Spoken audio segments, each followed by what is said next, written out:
Ուրեմն առնվազը զավեշտալի է, էլի, ձեր իշխանության օրոք, ձեր իշխանությունը 200-ից ավել մանկապարտեզ, 200-ից ավել դպրոց Թուրքին տալուց հետո այսօր եկել ասեք քննարկում է ինչ-որ հանձնաժողով կազմի, հանձնաժողով կառուցի, որ գնա ինչ-որ մի քանի մանկապարտեզների օտարման հաստ լուծի։ Սա առնվազն զավեշտ է։ Մուշտն էլա ձերքը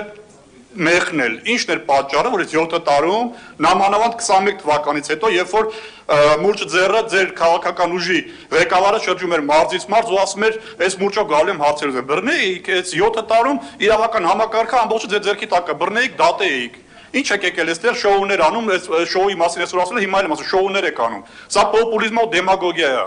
որով ուզում եք ժողովրդին ինչ-որ բաներ ցույց տաք, ինչ-որ ցուցակներ կարդաք, անուններ կարդաք, ինչ-որ փուլում, որ տեսեք ինչեր ենք բացահայտել։ Բացահայտեիք։ Կամ ինչ եք մեր հետ կապում ու անդադ մեզ եք ասում, մայր Հայաստանի անուն եք տալի, թե մեզ է պատկանում։ Կարաք հիմնավորեք, որ մեզ է պատկանում։